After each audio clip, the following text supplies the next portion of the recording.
In today's video, we're taking a look at how to install a wall cabinet easy and simple.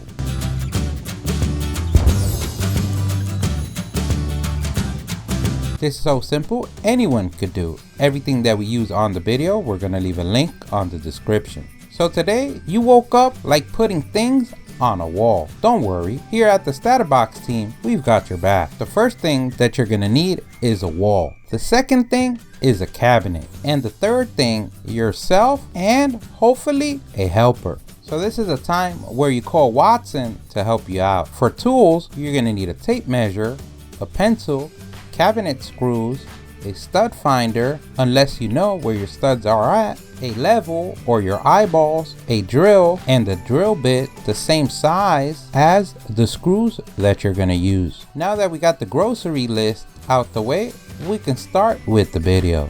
So today we're replacing shelves. So if you have anything on your walls, you want to go ahead and remove that. If you already have cabinets on the wall or shelves, that could be a guide to know where your studs are at. If not, the first thing that we want to do is locate the studs on the wall where you're going to place the cabinet. But before we do that, you want to choose the height where you want to install the cabinets. If you already have cabinets on the wall, you might want to choose the same height. But if not, usually from 50 inches to 60 inches is an average. Sometimes 54 is a standard. In our case, we're choosing 60 inches. And this is the measurement where the bottom of your cabinet is going to be. And we choose this amount because we're going to have the washer and dryer at the bottom. But also remember, you want to consider the height of the people that live in the household. Now, depending on your wall size, you want to write this measurement on the wall in 3 different locations.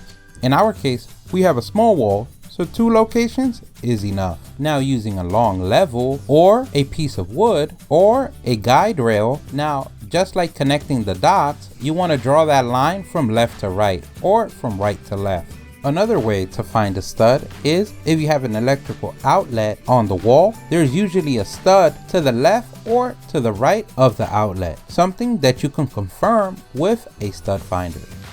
So to get a head start on our stud finding, we can usually say that at the corners there are studs. So we go ahead and mark that. We take out our stud finder, and if you want to see our complete guide on how to use a stud finder, we'll leave a link for that video on the description. So using the stud finder, we confirm where that stud is at. And the stud finder works by perception of depth. So you want to make sure that you place the stud finder where there's no stud. So we start away from the corner and start working ourselves to the corner until we hear a beep. Once we do, we go ahead and mark. If we notice that the stud is not right in the corner, like in our case, then we start from the corner and work ourselves to the previous mark that we did on the wall. And there in the middle is the stud. So now, depending on the building code where you live or how tired the workers were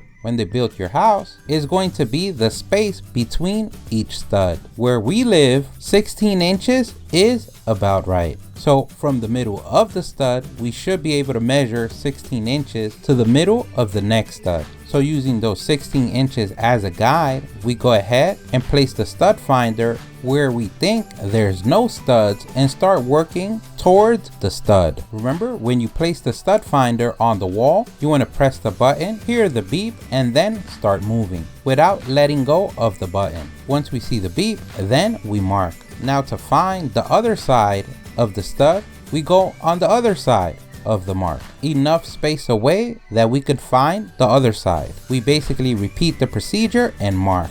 Once we have that one, then we can do the 16 inches again to the other side and repeat the procedure all the way until we find all the studs on that wall.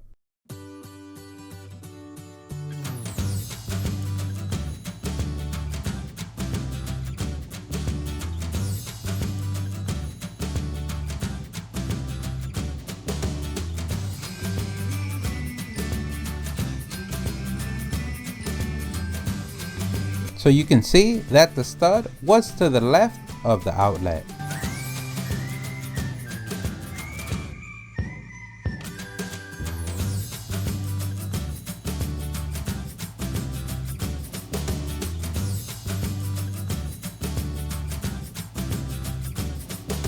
We can go ahead and draw the studs until we get to our height line.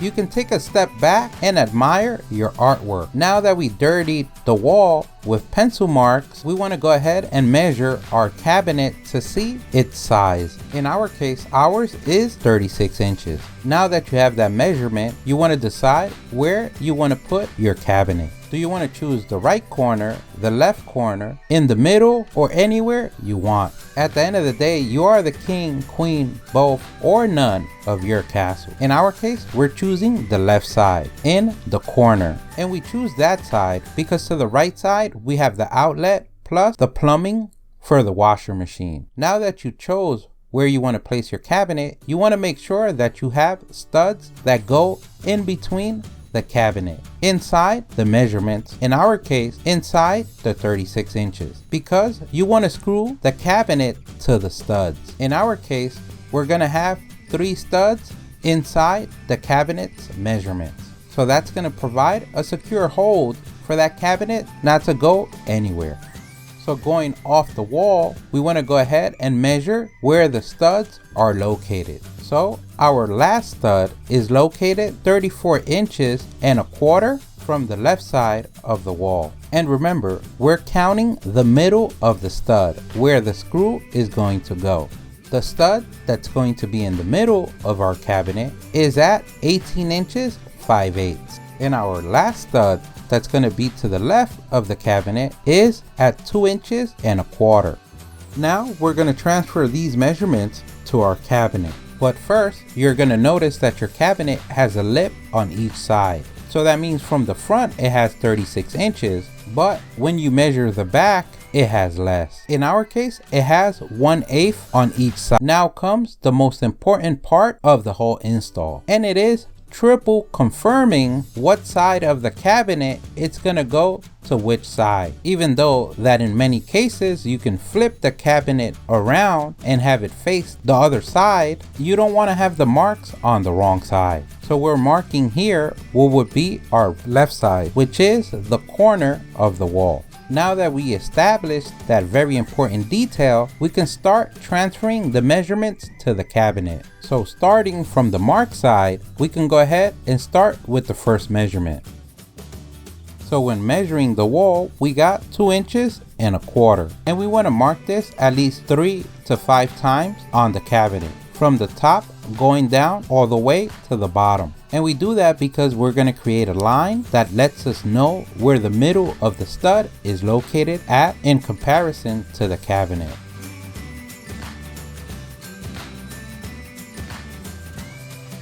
We go ahead and repeat the same process where we had 18 inches 5/8. We repeat multiple times and then we create the line. Our last measurement, we had 34 inches 1/4. We repeat again and we draw a line. Now we have where the studs are gonna fall on the cabinet. Now that we have lines on the cabinet and on the wall, we should go ahead and make more. Now we choose where we're gonna place the screws. Depending on how big your cabinet is, you wanna go from 2 on each stud to 3. If you have a very big cabinet like a pantry, you can go all the way to 5. And we choose where we're going to put the holes by measuring the height of your cabinet. In our case, it's 23 inches and a half.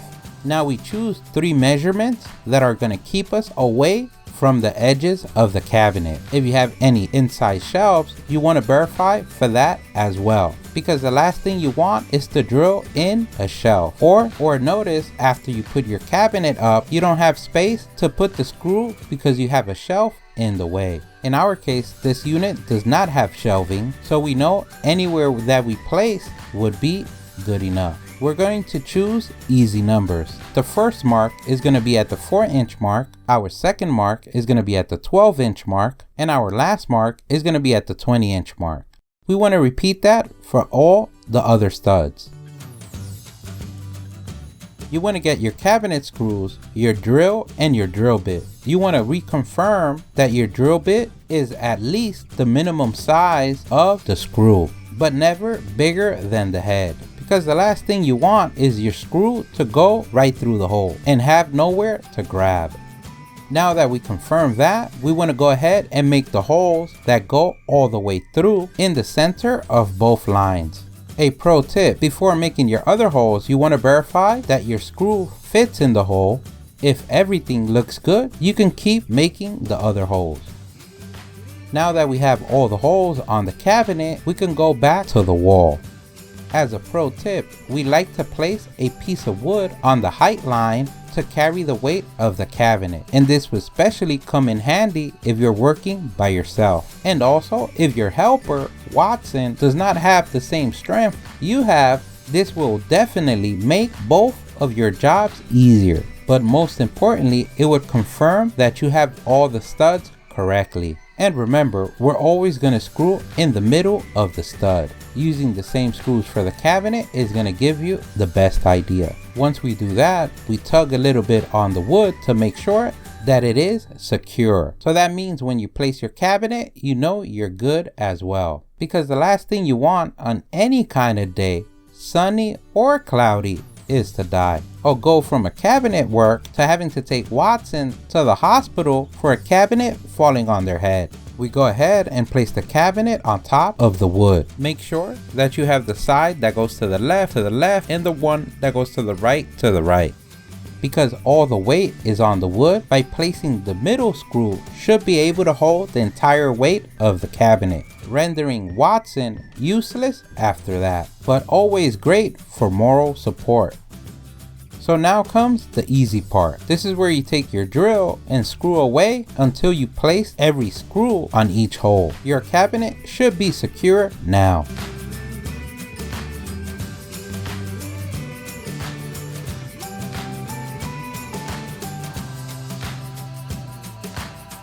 We can go ahead and remove the wood from under it.